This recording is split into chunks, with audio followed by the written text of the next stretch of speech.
आता नाही लावत, कॉपी करून ठेवू. हां, SGF इलोक्युशन असं फोल्डर आहे, ते कॉपी करून ठेवा. नमस्कार.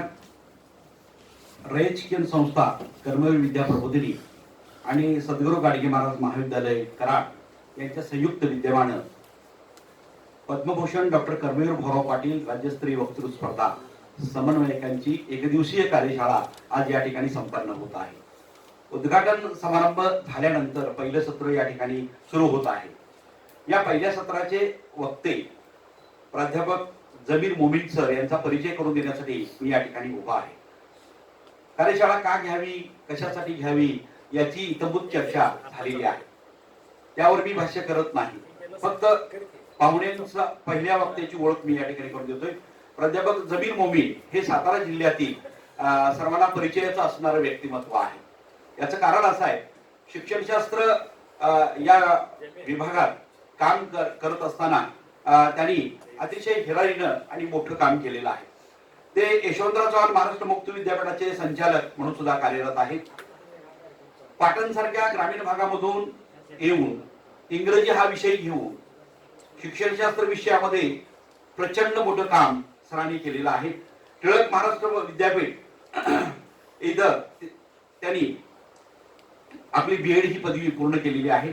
शिक्षणशास्त्र विषयात ते 2 वेळा नेट आणि 1 वेळा सेट उत्तीर्ण झालेले आहेत. कोल्हापूर येथील शहाजी लॉ कॉलेज मधून LLB ची पदवी घेतलेली आहे. त्यानंतर सरांनी अनेक UGC चे मायनर रिसर्च प्रोजेक्ट पूर्ण केलेले आहेत. सरांचा विषय जो आवडता आहे व्यक्तिमत्व विकास या विषयावर सरांनी वेगवेगळ्या ठिकाणी व्याख्यानं दिलेली आहेत. पर्सनॅलिटी डेव्हलपमेंट हा त्यांचा आवडता विषय असला तरी सुद्धा अलीगढ मुस्लिम विद्यापीठ उत्तर प्रदेश इथं त्यांनी या विषयावरचं ओरिएंटेशन कोर्स पूर्ण केलेला आहे. म्हणजे एखाद्या विषयामध्ये हा माणूस किती खोलामध्ये जाऊ शकतो याचं हे मूर्तिमंत उदाहरण आहे. त्यांची एक कडुलिंबाची घोट हा काव्यसंग्रह प्रसिद्ध झालेला आहे. आझाद कलम या ग्रंथाचे ते सहलेखक म्हणून काम करतायत. वेगवेगळ्या वर्तमानपत्रामधून सरांचे लेख येतात. त्यानंतर शैक्षणिक मानसशास्त्र, तत्वज्ञान, कायदा, जीवन कौशल्य, इंग्रजी संभाषण कला आणि व्यक्तिमत्व विकास या विषयावर अनेक संशोधनपर लेख सरांनी प्रसिद्ध केलेले आहेत.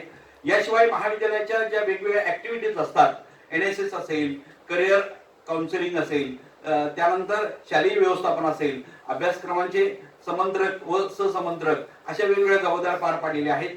आणि याशिवाय सरांची एक वेगळी ओळख म्हणजे ते प्रत्यक्ष ज्या वेळेला इथं व्याख्यानाला उभा राहतील आणि त्यांच्या व्याख्यानातून खरा परिचय होणार आहे.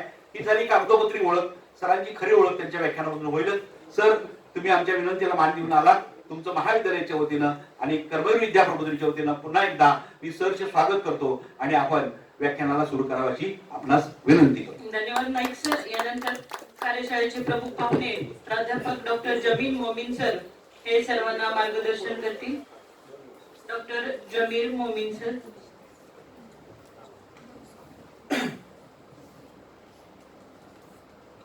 महाराष्ट्रातील बहुजनांच्या जीवनामध्ये ज्ञानाचा प्रकाश यावा या दुर्दम्य इच्छाशक्तीने आणि महाराष्ट्राच्या मातीमध्ये उतरून प्रत्यक्ष कृती करून रयत शिक्षण संस्थेची उभारणी करणाऱ्या पद्मभूषण डॉक्टर कर्मवीर भोराव पाटील यांना प्रथमतः मी अभिवादन करतो. रयत शिक्षण संस्थेच्या माध्यमिक, उच्च माध्यमिक, महाविद्यालयीन अशा कोणत्याही संकुलामध्ये गेल्यानंतर मला ध्यास पर्वाची अनुभूती येते. हा ध्यास विद्यार्थ्यांच्या जीवनाचं वैचारिक, शैक्षणिक, सांस्कृतिक, सामाजिक, राजकीय उन्नयन करण्याचा असतो. ह्याची प्रचिती मी अनेक वेळेला घेतलेली आहे. त्यामुळे इथं ज्ञानपीठावर आणि ज्ञानपीठाच्या समोर उपस्थित असणाऱ्या सर्वांचं मी प्रथमतः हार्दिक हार्दिक अभिनंदन करतो. या कर्मवीर विद्या प्रबोधिनीच्या मार्फत आज जी 36वी वक्तृत्व स्पर्धा रयत शिक्षण संस्थेच्या द्वारे आयोजित केली जाणार आहे, त्या स्पर्धेमध्ये जे स्पर्धक सहभागी होणार आहेत त्यांना मेंटॉरिंग करणारे मेंटर्स इथं उपस्थित आहेत. ज्ञानपीठावर माझे सन्मित्र आणि गुरुस्थानी असलेले डॉक्टर वनपट्टे सर आहेत. कर्मवीर विद्या प्रबोधिनीच्या वक्तृत्व स्पर्धा विभागाचे सचिव आदरणीय प्राध्यापक डॉक्टर देवानंद सोनटक्के सर आहेत. संयोजक आदरणीय बाबासाहेब नाईक सर आहेत. माझे दुसरे गुरुस्थानी असलेले आदरणीय डॉक्टर एस.के. पाटील सर आहेत, कसबे सर आहेत आणि विविध महाविद्यालयातून आलेले सर्व समन्वयक उपस्थित आहेत. त्यांचं मी प्रथमतः या कार्यशाळेमध्ये आणि माझ्या मनोगतामध्ये स्वागत करतो. मित्रांनो, माणसामध्ये सुसंवाद असण्याची आज अत्यंत आवश्यकता आहे. सुसंवादामध्ये भावभावनांचा आविष्कार असतो. जिथं विसंवाद असतो तिथं द्वेषाचं तण माजतं आणि हे द्वेषाचं तण उखडून टाकण्याचं सामर्थ्य केवळ युवा शक्तीमध्ये आणि या युवा शक्तीच्या वर्तनाला आकार देण्याची ही कार्यशाळा आहे. आजचा वर्तमान हा द्वेषाचा आहे. आजचा वर्तमान हा त्वेषाचा आहे. आजचा वर्तमान हा प्रमादांचा आहे. आजचा वर्तमान हा उन्मादांचा आहे.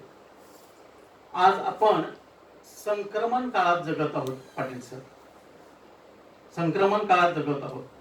माणूस यंत्राधीन आणि बाह्य तंत्राधीन झालेला आहे.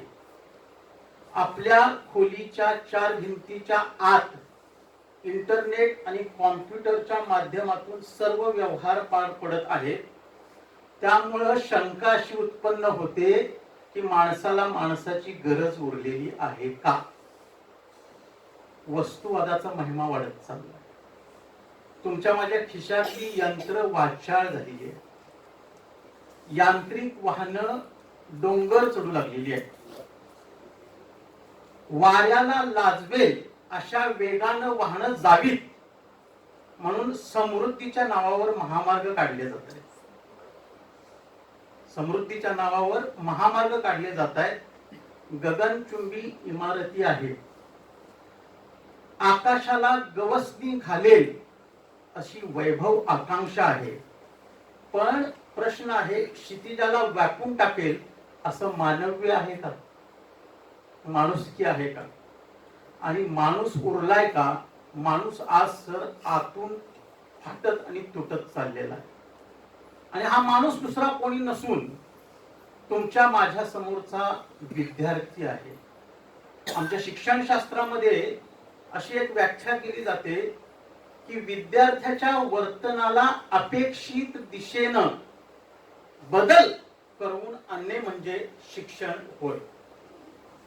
आणि विद्यार्थ्याच्या विचाराला आणि त्याच्या वाणीला आणि त्याच्या वाणीतल्या शब्दांमध्ये बदल करून त्याच्या अभिव्यक्तीला आकार देण्याचा उद्देश ह्या कार्यशाळेचा आहे. त्याबद्दल आपणा सर्वांचे पुनश्च एकदा अभिनंदन. बाबा बोरकर म्हणतात, देखणे ते चेहरे म्हणजे प्रांजळांचे आरसे, गोरटे की सावळे याला मोल नाही फारसे. तेच डोळे देखणे जे कोंडीती साऱ्या नभा आणि ऐकून दुःखे जनांची सांडती आपल्या नेत्रप्रभा. देखणे ते ओठ, देखणे ते ओठ जे कोविती मुक्ताफळे आणि ज्यांच्या लाघवाने सत्य होते कोवळे.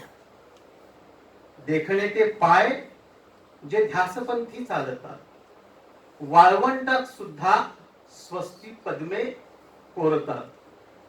देखणे ते हात ज्यांना निर्मितीचे डोहाळे, त्याची प्रचिती मला आज इथे येते. देखणे ते हात ज्यांना निर्मितीचे डोहाळे, मंगलाने गंधलेले सुंदराचे सोहाळे.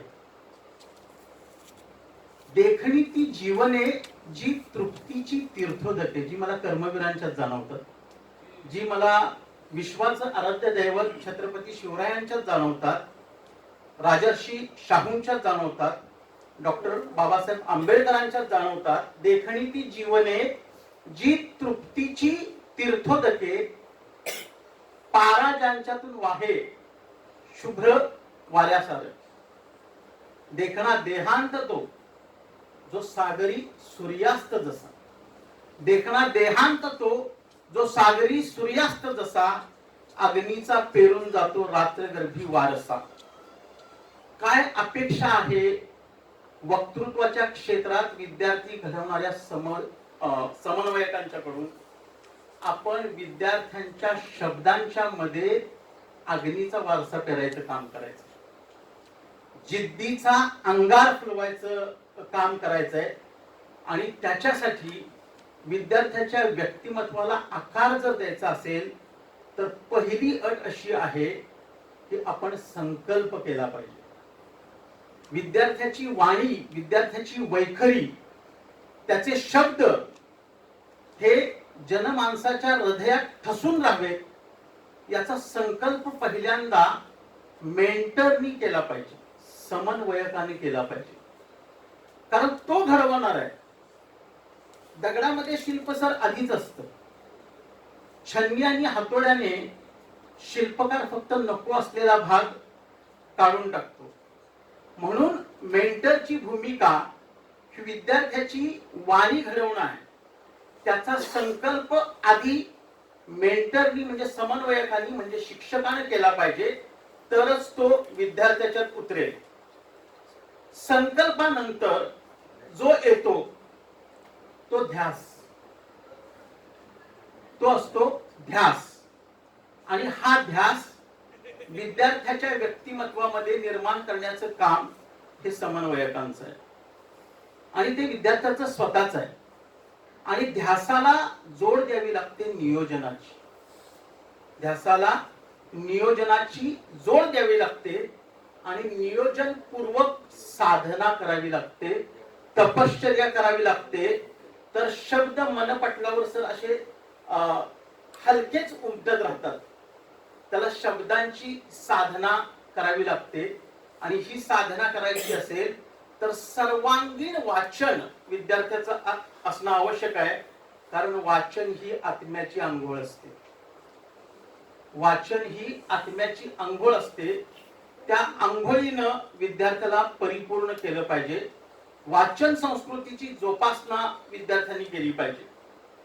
मित्रांनो, साधनेला त्याच्यानंतर कार्याची, प्रत्यक्ष कृतीची जोड दिली गेली पाहिजे. तरच विद्यार्थी हा आत्मविश्वासानं परिपूर्ण होऊन तुमच्या समोर आपले शब्द, आपले विचार मांडू शकेल.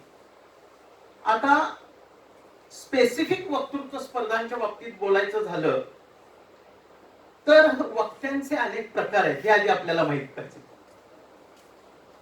काही वक्ते हे विचारवंत असतात. अतिशय सूक्ष्म सूक्ष्म गोष्टीचा जास्तीत जास्त अभ्यास करून आपलं चिंतन जे प्रकट करतात ते विचारवंत वक्ते असतात. काही वक्ते प्रचारक असतात. काही वक्ते प्रचारक असतात. त्यांची एक जी विशिष्ट आयडिओलॉजी असते, त्यांची एक जीवनाकडे बघण्याची धारणा असते, त्याला राजकीय स्पर्श झालेला असतो. त्याचा प्रचार करणारे सुद्धा सर प्रभावी वक्ते असतात. आणि त्याच्या प्रचारकाच्या त्या प्रभावी वक्तव्याच्या मुळेच मतपेटीतले रिझल्ट बदलत असतात. येते का लक्षात? आणि काही वक्त्यांचा असा समज झालेला असतो की महिला सबलीकरण असून दे, पुरुषांवर होणारा अन्याय असून देत, स्नेहसंमेलन असून देत, अथवा मैताचं भाषण असून देत, मी सर्वव्यापी आहे आणि सर्वाला हजर राहण्याची माझी क्षमता आहे. आणि काही वक्ते हे मनोरंजक असते, मनोरंजनाच्या पलीकडे त्यांना दुसरं कुठलंही काम येत नाही, पण अशाच वक्त्यांना बोलवलं जातं.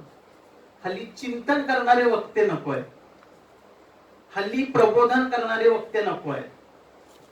जसं आपण शरीराला रक्तबंबाळ करतो ना, तसं मेंदूला शब्दबंबाळ करणारे वक्ते आपल्याला आवडतात. आणि ते वक्ते ज्यावेळी बोलतात त्यावेळी मला असं वाटतं, कारण अनेक राज्यस्तरीय वक्तृत्व स्पर्धांचं मी परीक्षण केलंय, महाविद्यालयीन जीवनापासून अनेक वक्तृत्व स्पर्धांच्या मध्ये मी प्रत्यक्ष सहभाग नोंदवलाय. अनेक जे स्पर्धक आहेत त्यांना, महाराष्ट्रातल्या अनेक स्पर्धकांना दूरध्वनीवरून, फोनवरून मार्गदर्शन करण्याचं ज्यावेळी मी काम करतो, त्यावेळी मला असं जाणवतं की ते युट्यूब वरच्या एक दोन नावांना फॉलो करतात. सर, जे वक्तृत्वाच्या नावाखाली अभिनयाचे प्रयोग सादर करतात अशा वक्त्यांना फॉलो करतात. हे वक्तृत्व नाही. विश्वामध्ये सर्वांना बोलता येत, मग सर्वजणच वक्ते का नाहीये? विश्वामध्ये सर्वांना बोलता येतं, पण सर्वजण वक्ते का नाहीये? तर प्राचार्य शिवाजीराव भोसले, अतिशय वंदनीय नाव आहे, त्यांनी वक्त्याची व्याख्या केली. ज्याला केवळ बोलता येतं तो वक्ता नाही. ज्याचं बोलणं समोर बसलेल्या श्रोत्यांना वारंवार वारंवार ऐकावंसं वाटतं आणि ज्याला चिंतनाची जोड असते तो वक्ता. पण अलीकडे काय झालंय, शब्दांचे फुलोरे करून लांब लचक पल्लेदार वाक्यांचा सहारा घेऊन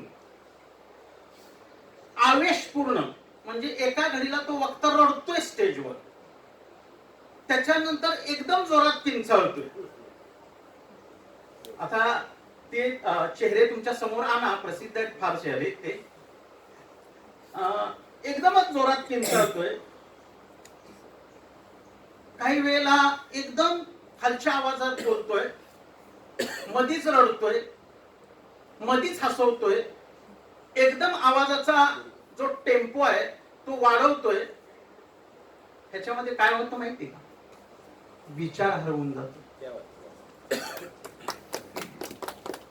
विचार हरवून जातात.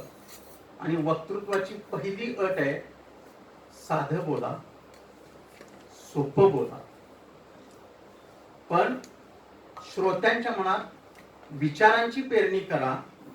आणि दुसरी गोष्ट, वक्ता हा मार्गदर्शक नसावा. वक्ता हा मार्गदर्शक असू नये. वक्ता ज्यावेळी या रूम मधनं बाहेर पडेल, सभागृहातनं बाहेर पडेल, त्यावेळी श्रोत्यांच्या मनामध्ये अनेक प्रश्न निर्माण करणारा असावा. प्रश्नांची मांदियाळी निर्माण करणारा वक्ता असला पाहिजे. त्यामुळे काय होतं, श्रोत्यांच्या विचाराला चालना मिळते आणि त्यांचं ब्रेन स्टॉर्मिंग घडून येतं. वक्त्यानं केवळ माहिती पुरवू नये, वक्त्यानं केवळ मार्गदर्शन करू नये. वक्ता म्हणजे अभिनेता नव्हे, त्यानं अभिनय टाळावा, अभिनिवेश टाळावा. शब्दांच्या माध्यमातून विचारांची अभिव्यक्ती करावी. शब्दांच्या माध्यमातून विचारांची सर अभिव्यक्ती झाली पाहिजे, तरच आपल्या समोरच्या श्रोत्यांचं प्रबोधन आणि उद्बोधन होईल. समोरच्या व्यक्तींचं प्रबोधन करणं, समोरच्या व्यक्तींच्या मनामध्ये प्रश्न निर्माण करणं आणि त्या प्रश्नांची उत्तरं शोधण्याचं काम त्यांच्यावर सोडून देणं, ही वक्त्याची भूमिका असली पाहिजे सर. आणि मी ज्यावेळी स्पर्धांचं अनेक परीक्षण करतो त्यावेळी मला असं जाणवतं की अनेक स्पर्धक हे युट्यूब वरचे त्यांनी मानलेले जे तथाकथित प्रभू आहेत, शब्द प्रभू, महान व्याख्याते, भाषा प्रभू, यांच्या स्टाईलचं अनुकरण करतो आणि समोर जे परीक्षक बसतात ना त्यांना कोण कुठली स्टाईल करतं हे आधीच माहित असतं. त्यांनी स्टाईल केली की मार्क्स मिळत नाहीत सर. स्टाईलला मार्क्स मिळत नाहीत, अनुकरणाला मार्क्स मिळत नाही. आणि या स्पर्धा वक्तृत्व स्पर्धांच्या आणि वक्तृत्वाच्या बाबतीमध्ये जे वेगवेगळे पैलू आहेत त्याच्या संदर्भात मार्गदर्शन पीपीटीवर करण्याच्या आधी मी एक गोष्ट इथं आवर्जून नमूद करू इच्छितो. ती म्हणजे विद्यार्थ्यांना एखादा विषय जर का निवडला, त्यांनी 5 विषय दिलेत, 6 विषय दिलेत, विषय जर निवडला, ही बाब तुम्ही समन्वयक म्हणून लक्षात ठेवा. विषय जर का त्यांनी निवडला तर त्याच्या कमीत कमी एका विषयाच्या त्याच्याकडे 4 स्क्रिप्ट वेगवेगळ्या तयार पाहिजे. एका विषयाच्या निवडलेल्या विषयाच्या आधी दिलेले असतात ना विषय, निवडलेल्या विषयाच्या 4 स्क्रिप्ट तयार पाहिजेत. कारण 70 स्पर्धक असतील, 80 स्पर्धक असतील तर त्या स्पर्धकांची उदाहरणं रिपीट होत जातात आणि 1 वेळा 2 वेळा 3 वेळा परीक्षक मानसिकतेत उदाहरणं ऐकण्याच्या असतात, ती रिपीट होणारी उदाहरणं. पण 5व्या वेळेला जर का ते उदाहरण त्या स्पर्धकाला दिलं तर त्या स्पर्धकाला मार्क्स दिले जात नाही. त्यामुळं तो इतका समय सूचक पाहिजे तुमचा विद्यार्थी की त्याच्याकडे 3 ते 4 स्क्रिप्ट पाहिजेत आणि त्यानं संपूर्ण वक्तृत्व स्पर्धा ऐकली पाहिजे. विद्यार्थ्यांना काय सवय असते माहिती का, यादीमध्ये माझा नंबर कितवा आहे, 18वा नंबर असेल तर 16व्या पर्यंत सभागृहात येतच नाही, सभागृहात येतच नाहीत 16व्या पर्यंत. ते त्यांची स्क्रिप्ट जी एक आणलेली असते ती पाठ करत राहतात. मुळात पाठांतर आणि वक्तृत्व याचा काहीही संबंध नाही. पाठांतर आणि वक्तृत्व याचा काहीही संबंध नाही. आज मला अनेक गोष्टी पाठ आहेत. तुम्ही विचारलं वि स खांडेकरांच्या अमृतवीर कादंबरी मधला एखादा उतारा म्हणून दाखवा तर मी सहज म्हणून दाखवू शकतो. भग्न स्वप्नांच्या तुकड्यांना कवटाळून बसण्यासाठी मनुष्य प्राणी जन्माला येत नाही. भूतकाळी आठवणींच्या साखर दंडांनी मानवी मनाला करकचून बांधून ठेवता येत नाही, कारण त्याला भविष्याच्या गरुड पंखांचं वरदान लाभलेलं आहे. एखादं स्वप्न पाहणं, ते फुलवणं, ते सत्यसृष्टीत उतरावं म्हणून धडपडणं, त्या धडपडीतला आनंद लुटणं आणि दुर्दैवानं तेच स्वप्न भंग पावलं तर त्या भंगलेल्या स्वप्नाच्या तुकड्यांवरून रक्ताळलेल्या पायांनी दुसऱ्या स्वप्नामागे धावणं हा मानवी मनाचा धर्म आहे. मनुष्याच्या जीवनाला जो अर्थ येतो तो यामुळेच झालं. की ते पाठांतर झालं पण विचार किती कळला, तो विचार सर माझा हवाय, वि स खांडेकरांचा नकोय, माझा विचार हवाय. अलीकडे काय झालंय, सवयी लावल्यात आपल्याला. वक्तृत्व स्पर्धांच्या मध्ये गेयता आणली. गेयता नसते वक्तृत्वामध्ये, वक्तृत्वामध्ये लय असते. वक्तृत्वामध्ये गेयता नसते, वक्तृत्वामध्ये लय असते. ती लय सापडली पाहिजे विद्यार्थ्याला. त्याला गाणी, कवितेचं गाणं ज्ञानपीठावरून किंवा विचारपीठावरून सादर करण्याची आवश्यकता भाषणामध्ये नाही. हा, पाठांतर जरूर असावं, उदाहरणं जरूर द्यावी, नावं जरूर लक्षात ठेवावी, पण स्क्रिप्ट पाठ करून वक्तृत्व होत नाही. त्या स्क्रिप्टवर, हे वाक्य माझं लिहून ठेवा, वक्तृत्वाच्या स्क्रिप्टवर चिंतन करून वक्ता होतं. स्क्रिप्ट तयार करावीच, कारण मोघम बोलणं हे सुद्धा चुकीचं आहे. आज मी इथं तुमच्या समोर वक्तृत्व स्पर्धेविषयी मार्गदर्शन करायला आलोय. त्याच्या आधी 4 दिवस मी स्क्रिप्ट तयार करतोय माझी, पण स्क्रिप्ट पाठ करून बोलत नाही. स्क्रिप्ट पाठ करून बोलत नाहीये. त्या स्क्रिप्टवर चिंतन, मनन, विचार करून आपल्या समोर माझं स्वतःचं मत व्यक्त करतोय. ते तुम्हाला पटेल अथवा न पटेल, पण ते चिंतन माझं स्वतःचं असलं पाहिजे. अनेक वक्ते पूर्वीच्या स्पर्धांच्या मध्ये जे विजेते आहेत ना, त्यांच्या भाषणातली वाक्य जशीच्या तशी टाकतात आणि त्या स्पर्धेच्या परीक्षकांनी त्या विजेत्याचं परीक्षण आधीच केलेलं असतं.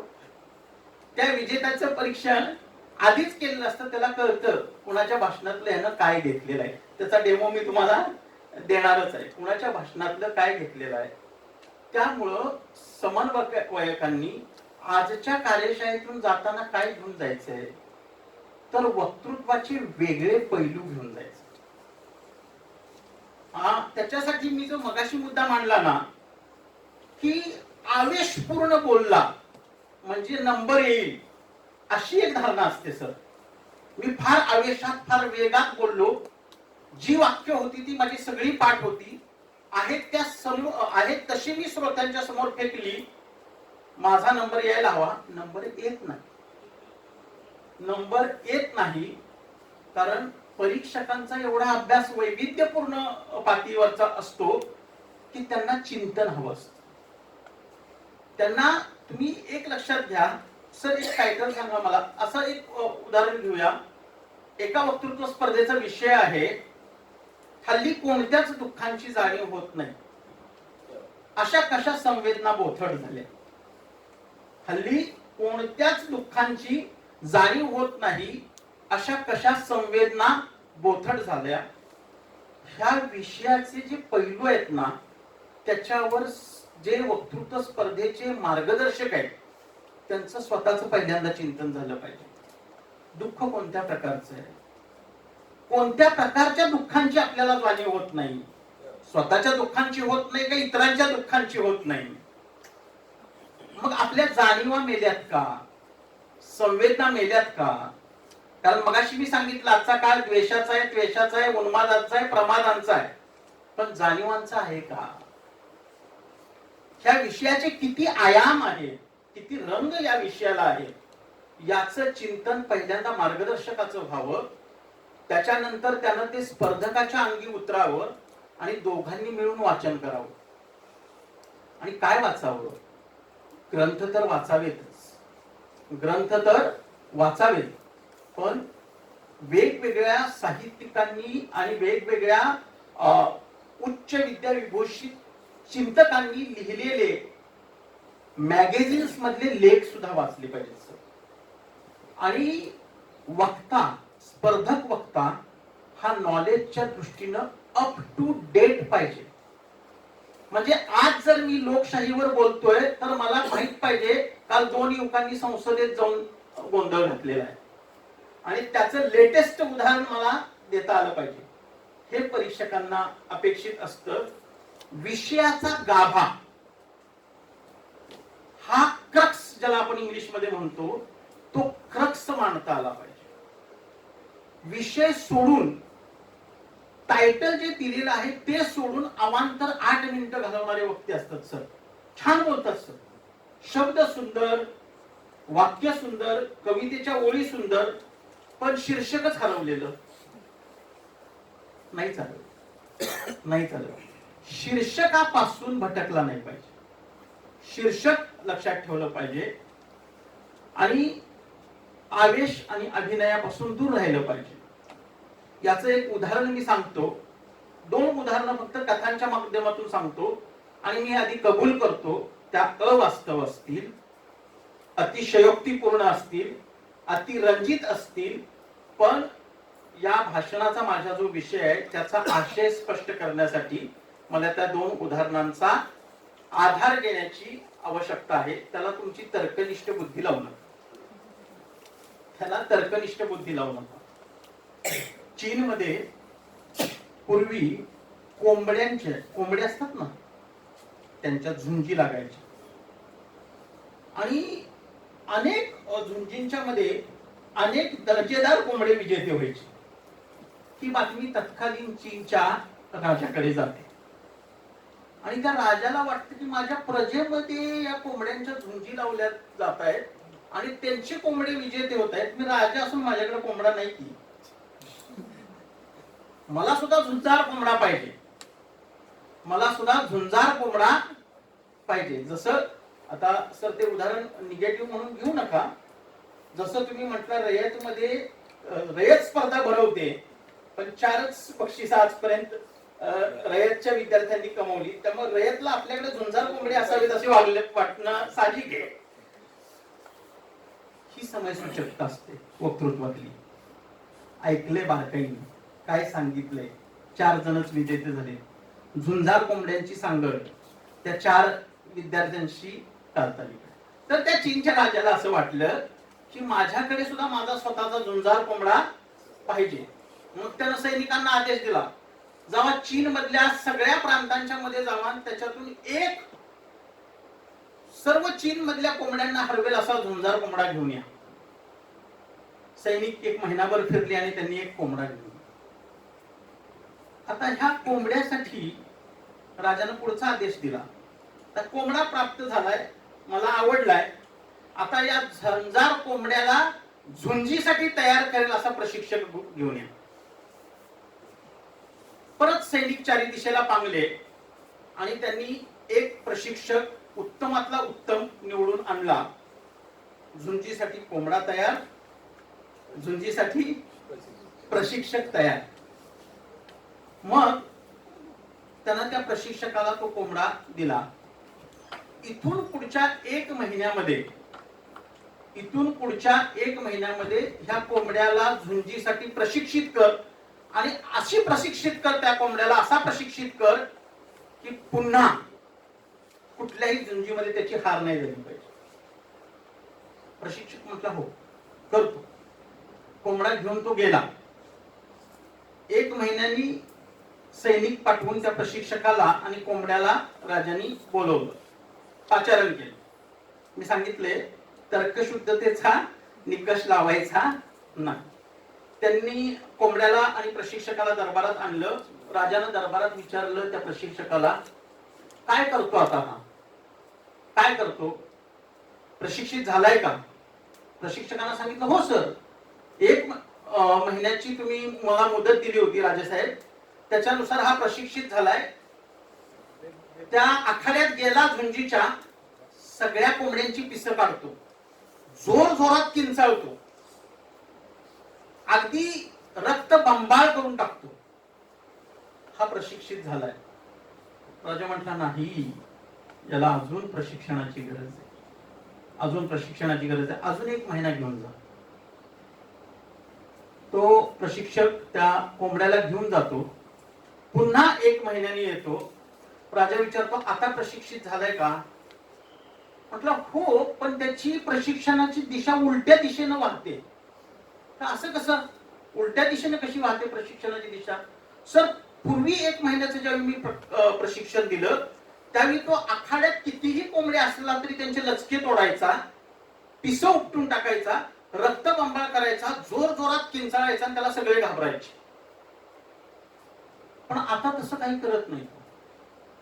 त्यानं किंचाळणं सोडून दिलंय, त्यानं रक्तबंबाळ करणं सोडून दिलंय, तरी टोचा मारून का होईना पण तो झुंज जिंकण्याच्या तयारीचा झालाय. राजा म्हटला नाही, त्याला परत प्रशिक्षणासाठी घेऊन जा, 1 महिन्याचं पुन्हा प्रशिक्षण दे.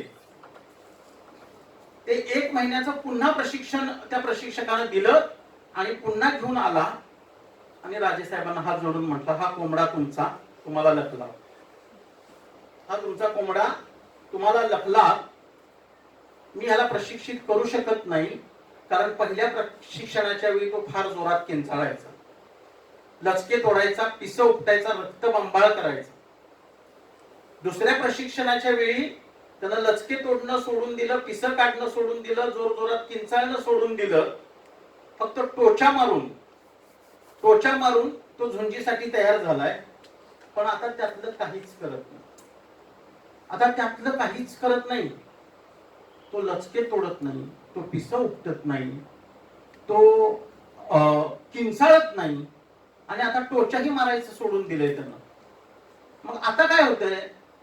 राजाने विचारलं. आता काही नाही, तो आखाड्यात उभा राहतो, त्याला बघूनच सगळे कोंबडे पळून जातात. आता प्रशिक्षित झालाय म्हटलं. तुमच्या लक्षात आशय आला का कथेचा आशय लक्षात आला? वक्तृत्वामध्ये किंचाळण्याची आवश्यकता नाही. वक्तृत्वामध्ये पिसं नाही, ती वेगळ्या पद्धतीने उपटता येतात सर, पण त्याला भाषा वेगळी लागते. वक्तृत्वामध्ये किंचाळायची गरज नाही, वक्तृत्वामध्ये जोर जोरात रडून दाखवण्याची गरज नाही. वक्तृत्व हे शब्द बंबाळ नसावं. माणसाचं शरीर जसं रक्त बंबाळ होतं ना, तसं काही वक्त्यांच्या वक्तृत्वानं वाणीनं आपण शब्द बंबाळ होऊन जातो. वक्तृत्व हे लचके तोडणारं नसावं. वक्त्याचं भाषण असं असावं की त्या भाषणानंतर उपस्थितांच्या मनामध्ये त्याच्या व्यक्तिमत्वाबद्दल आदरयुक्त धाक निर्माण झाला पाहिजे. तर माझ्या अर्थानं सर तो खरा विजय. ज्याची नावं जरी घेतली काही जणांची, म्हणजे फारुख नाईकवाडे हा गड इंग्लज तुमच्या वक्तृत्वाचा विजेता आहे. फारुख नाईकवाडे हे नाव जरी घेतलं तरी महाराष्ट्रातलाच वक्तृत्वाच्या क्षेत्रातील सचिन तेंडुलकर हा आदरयुक्त धाक आजही त्याच्या सर्व स्पर्धांच्या वर आहे. त्यांना स्पर्धा करायचं सोडून दिलं, पण आजही त्याच्या वक्तृत्वाचा धाक आहे. तसाच वक्तृत्वाचा धाक आज मला पनवेलच्या यश पाटील नावाच्या विद्यार्थ्याचा जाणवतो. पनवेलचा यश पाटील, तसाच शैलेश कोंडोस्कर म्हणून एक वक्ता आहे. महाराष्ट्रातल्या वक्तृत्वाच्या क्षेत्रातल्या मुलांची नावं तुम्हाला माहित पाहिजे. श्रुती बोरस्तेचं कधीतरी भाषण आहे का? लोकसभाची विजेते श्रुती बोरस्ते, म्हणजे मी अभ्यास करून आलो हे कळलं असेल तुम्हाला. श्रुती बोरस्तेचं भाषण आहे का? अश्विनी टावरेचं भाषण आहे का? आपली गेल्या वर्षीची विजेते असेल, मला म्हणजे कल्पना नाहीये मी जी नावं घेतोय, आणि मी कुणाची नावं न कळत टाळतोय हे सुद्धा तुमच्या लक्षात येत असेल. अश्विनी टावरेचं भाषण आहे का? सुजित काळंगेचं भाषण आहे. आपल्या संस्थेमध्ये सावित्रीबाई फुले महिला महाविद्यालयात काम करणारे मराठीचे अध्यापक निरंजन फरांदेंचं वक्तृत्व आहे. प्रांजली गायकवाडचं वक्तृत्व आहे. ही नावं मी सांगतो ना, त्यांची युट्यूबवर उघडून तुम्ही भाषणं बघा. आणि जाताना एकच कथा सांगतो आणि मी माझं थिअरॉटिकल भाषण संपून पॉवर पॉइंटला सुरू करेन मी. आणि ते पॉवर पॉइंट स्पीड नाही, म्हणजे तुमचा वेळ घेणार नाही, कारण मला जे बोलायचं होतं पॉवर पॉइंट मध्ये ते मी भाषणातनं कव्हर केलंय असं मला वाटतंय. लंडन मध्ये एक नवविवाहित जोडपं, तर्क लावायचं नाही, लंडन मध्ये एक नवविवाहित जोडपं होतं, बेन आणि मार्था नावाचं. लग्नाच्या पहिल्या दिवसापासून त्या मार्थाच्या हातचा स्वयंपाक बेनला फार आवडायचा बेनला मार्थाच्या हातचा स्वयंपाक. आणि तो मार्थाला टेबलवर बसला की विचारायचा, मार्था तुझी रेसिपी काय आहे? तुझी रेसिपी काय आहे? कसा करतेस तू स्वयंपाक इतका सुंदर? तर ती मार्था म्हणायची, ती माझं सिक्रेट आहे, मी तुला ते कदापि सांगणार नाही. लग्नाला 1 वर्ष होऊन गेलं तरी रोजचा बेनचा प्रश्न आहे, मार्था तुझी रेसिपी काय आहे?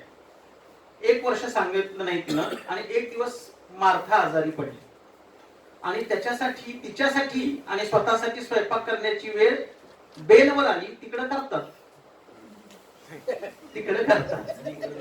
नाही, ते मी बोलत नाही, लचके तोडायला नाही आम्ही सर, तिकडे करतात. तर त्या बेनवर ती स्वयंपाक करण्याची वेळ आली. मग बेनच्या किचन मध्ये गेल्यानंतर असं लक्षात आलं की मार्थाची एक रेसिपी आहे ज्याच्यामुळे तिचा एवढा स्वयंपाक, 1 मिनिट थोडस लक्ष द्यायचं मधी. बेनच्या असं लक्षात आलं की मार्थाची इथंच किचन मध्ये रेसिपी आहे. तिनं सांगितलं नाही म्हणून काय झालं, मी हुडकतो ना म्हणून. आणि त्याचा हेतू चांगला होता की तिच्यासारखं जेवण तिला करून घालावं म्हणून. त्यानं ते जे आपण लाफ्ट असतं ना किचन मधला, त्याच्यातल्या बरण्या हुडकायला सुरुवात केली, कुठला मसाला आहे. आणि त्याला एक बरणी सापडली देखील, आणि त्याला असं वाटलं की हीच ती बरणी आहे मार्थाच्या रेसिपीची. ती बरणी त्यानं खाली घेतली, त्याच्यात एक पुडी होती कागदाची. त्यानं अतिशय अपेक्षेनं त्या बरणीमध्ये हात घालून ती पुडी काढली, आणि त्या पुडीचा कागद उघडला तर त्याच्यामध्ये काहीही नव्हतं, फक्त एक वाक्य होत. मार्था, तुझ्या आयुष्यात तू ज्या ज्या क्षणी जे जे करशील त्यामध्ये प्रत्येक वेळी तुझ्या हृदयातलं प्रेम होतच चाल. प्रेम ओतण्याची प्रक्रिया झाली ना तर शब्दांना धार येते, विचारांना धार येते, संस्कार सुचतात, आदर्श दिसतात, अभिव्यक्ती होत राहते. ती अभिव्यक्ती तुमच्या सर्व स्पर्धकांच्यात निर्माण व्हावी. आणि जाता जाता बाबा आमटेंच्या एका वाक्यानं मी या व्याख्यानाचा शेवट करतो. बुडत्या जहाजाबरोबर प्रसंगी स्वतः बुडण्याची दुर्दम्य इच्छाशक्ती असलेले कप्तान जोपर्यंत या देशात जिवंत आहेत तोपर्यंत बुडता देश वाचवणाऱ्या नाविकांच्या पिढ्या जन्म घेत राहतील. सांगा त्या सागराच्या तटस्थ किनाऱ्याला आणि उसळणाऱ्या लाटांना, मी अजून जहाज सोडलेलं नाही. आपण जहाज कधीही सोडायचं नाही.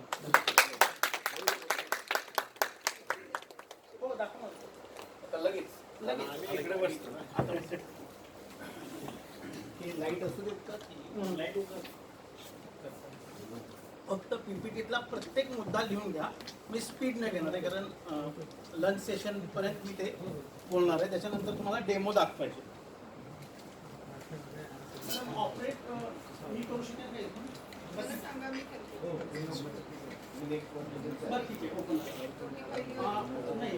वन हा घालवा ना. किती लाईट माझ्याकडे माईक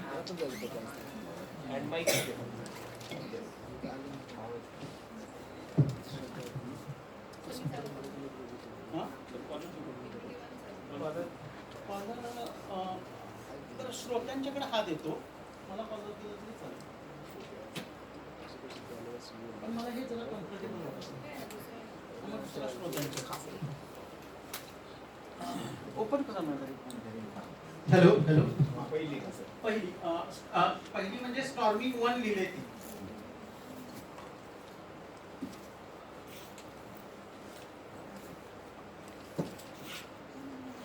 नेक्स्ट पुढच्या काढायला हा पुढच्या काढल्या तर बरं होईल थोडंसं. तीन जे आहे ना ते तीन काढा. नाही मॅडम,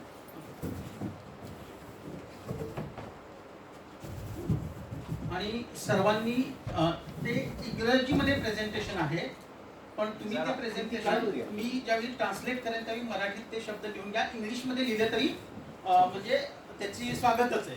इंग्लिश मराठी दोन्ही लिहिलं तरी चालेल. आवाज येतोय का माझा व्यवस्थित? ठीक आहे. इंग्लिशमध्ये आपण वक्तृत्वाला इलोकेशन म्हणतो. अमेरिकेमध्ये एलेक्स ऑसबॉर्न नावाचा एक मानसशास्त्रज्ञ आणि इंडस्ट्रियलिस्ट होता. त्यानं एक टेक्निक डेव्हलप केले. थोडासा आवाज. त्यानं एक टेक्निक डेव्हलप केलंय, ब्रेन स्टॉर्मिंग नावाचं, बुद्धिमंथन नावाचं. आणि ते बुद्धिमंथन टेक्निक वापरूनच ही पीपीटी मी पॉवर पॉइंट प्रेझेंटेशन तयार केलंय. आणि ह्याच्यासाठी मी ॲक्रोनिम नावाच्या एका कॉन्सेप्टचा सहारा घेतलेला आहे. ॲक्रोनिम म्हणजे काय असतं? स्पेलिंगच्या प्रत्येक अक्षरातून आपल्याला संकल्पना तयार करायची असते. स्पेलिंगच्या प्रत्येक अक्षरातून संकल्पना तयार करायच्या असतात. तर त्या ज्या संकल्पना आहेत त्या सगळ्या ह्या वक्तृत्व शैलीशी निगडीत आहेत. आणि ह्या सगळ्या संकल्पना जशाच्या तशा तुम्ही विद्यार्थ्यांच्या पर्यंत पोहोचवाव्यात अशी माझी अपेक्षा आहे. आपण पहिला शब्द इथं कोणाला डिस्टर्ब नाही नव्हतं दिसण्यामध्ये. ठीक आहे. पहिला शब्द घेऊयात, इलोक्युशन. वक्तृत्वाला इंग्लिशमध्ये इलोक्युशन असं म्हणतात. कागद आहेत सर्वांच्याकडे, टिपून घ्या. First madam click. ईचा अर्थ आहे इफिशियन्सी. त्या वक्तृत्व स्पर्धेमध्ये सहभागी होणाऱ्या विद्यार्थ्याच्याकडे इफिशियन्सी असणं, क्षमता असणं हे अत्यंत आवश्यक आहे. तुम्ही बोलणाऱ्याला प्रत्येकाला वक्ता बनवू शकत नाही. ती इफिशियन्सी म्हणजेच अभियोग्यता असण्याची गरज आहे. आणि त्या अभियोग्यतेनंतर त्या संबंधित स्पर्धकानं त्याच्या वक्तृत्वामध्ये विकास होण्यासाठी एफर्ट्स घेतले पाहिजेत, प्रयत्न केला पाहिजे, ध्यास असला पाहिजे, सराव असला पाहिजे. आणि त्याच्यानंतर मग त्याचं जे विकसित होणार आहे ते असणार आहे एक्सप्रेशन, सादरीकरण. सादरीकरण होणार आहे, पण सादरीकरणासाठी 2 अटी आहेत. एक, तो इफिशियंट असला पाहिजे आणि दुसरा, त्यानं एफर्ट्स घेतले पाहिजेत. नेक्स्ट, त्याच्यानंतर एल मधून आपल्याला 3 शब्द मिळतात. लिंग्विस्टिक ॲबिलिटी असली पाहिजे. आणि सर, मला या लिंग्विस्टिक ॲबिलिटीच्या बाबतीत एक गोष्ट आवर्जून सांगायची. आपल्याकडे काय होतंय, आपल्या सर्व महाविद्यालयांच्या मधून आणि शाळांच्या मधून आपण फक्त मराठीत बोलणारे वक्ते तयार करतो. पण युवा महोत्सवाचं ज्यावेळी परीक्षण करायला मी जातो त्यावेळी मला दुर्दैवाची गोष्ट ही जाणवते की मराठी वक्तृत्व स्पर्धेमध्ये भाग घेणाऱ्यांची संख्या 100च्या वर, म्हणजे अख्खा दिवस जातो परीक्षकांचा. आणि हिंदी आणि इंग्लिश वक्तृत्वाची स्पर्धा पाऊण तासात संपते. का? तर आपण त्यांची इतर भाषिक ॲबिलिटी डेव्हलप करत नाहीये सर. आणि दुसरं एक गोष्ट सांगतो, मराठी वक्तृत्व स्पर्धा असेल म्हणून इंग्रजी शब्दांचा स्पर्धकांना वापर करू नये अशी कोणतीही अट नसते. इंग्रजी शब्द तो प्रभावीपणे वापरू शकतो, संकल्पना वापरू शकतो. मराठी वक्तृत्व स्पर्धा असेल तरी, म्हणजे त्याचा संपूर्ण आशय मराठीत असेल पण इंग्रजी शब्दांना प्रतिबंध नाही. त्यामुळे त्याची लिंग्विस्टिक ॲबिलिटी डेव्हलप करा. आणि माझं असं मत आहे, केवळ रयतच्या स्पर्धेचा विचार करू नका मराठीतल्या, इतर स्पर्धांच्या मध्ये. कारण मराठी फक्त राज्य पातळीवरच चालणार आहे. त्याला राष्ट्रीय स्पर्धेमध्ये जर सहभागी व्हायचं असेल तर हिंदी वक्तृत्व आणि इंग्लिश वक्तृत्वासाठी सुद्धा तुमचे विद्यार्थी तयार करा. त्या प्रकारची लिंग्विस्टिक ॲबिलिटी त्याच्यामध्ये असली पाहिजे. बोलताना लॉजिक असलं पाहिजे, बोलताना लॉजिक असलं पाहिजे, तर्कशुद्ध विचार सरणी त्याची विकसित झाली पाहिजे. आणि त्याच्यानंतर ल्युसिडिटी. ल्युसिडिटीचे 2 अर्थ होतात, मार्दव, मार्दव आणि स्पष्टता, क्लॅरिटी. ही वक्त्याकडे असण्याची अत्यंत आवश्यकता आहे, मार्दव आणि क्लॅरिटी. नेक्स्ट, त्याचं ऑब्झर्वेशन पाहिजे. ऑब्झर्वेशन पाहिजे म्हणजे इथं जर का विद्यार्थी बसले असतील किंवा समन्वयक बसले असतील तर मी कोणत्या पद्धतीनं माझी बॉडी लँग्वेज प्रेझेंट करतोय. मी विचारलं मॅडमना की मॅडम मी मधी येतोय का तुमच्या आणि त्या पीपीटीच्या. मला ॲटमॉस्फिअरचं भान असलं पाहिजे, इथल्या ॲटमॉस्फिअरचं भान असलं पाहिजे आणि समोरच्या श्रोत्यांचा अंदाज आला पाहिजे सर. त्याच्यासाठी ऑब्झर्वेशन हे गरजेचं आहे. आणि सवय काय असती, मी मगाशी एक सवय सांगितली वक्त्यांची की स्पर्धकांची, 18वा नंबर असेल तर 16 नंबर पर्यंत ते सभागृहात येत नाही. 17व्या नंबर पुकारला की ते येतात, त्याच ऐकतात, स्वतःच बोलतात आणि 19व्याचं ऐकायला थांबत नाही. पहिली तुमच्या विद्यार्थ्यांना सूचना द्या, संपूर्ण स्पर्धा ऐका. आपण फक्त आपलं भाषण सांगण्यासाठी आलेलो नाही, आपण इतरांचं ऐकून घेण्यासाठी आलोय. त्यामुळे ऑब्झर्वेशनची गरज आहे. अपॉर्च्युनिटी मिळाली पाहिजे, ती तुम्ही मिळवून द्यायची. संधी असतात स्पर्धा, पण समन्वयक किती उत्सुक आहेत त्याच्यावर ते अवलंबून असतं. त्याच्यानंतर तुम्ही ऑब्व्हिएट असलं पाहिजे. म्हणजे आपण जो विद्यार्थी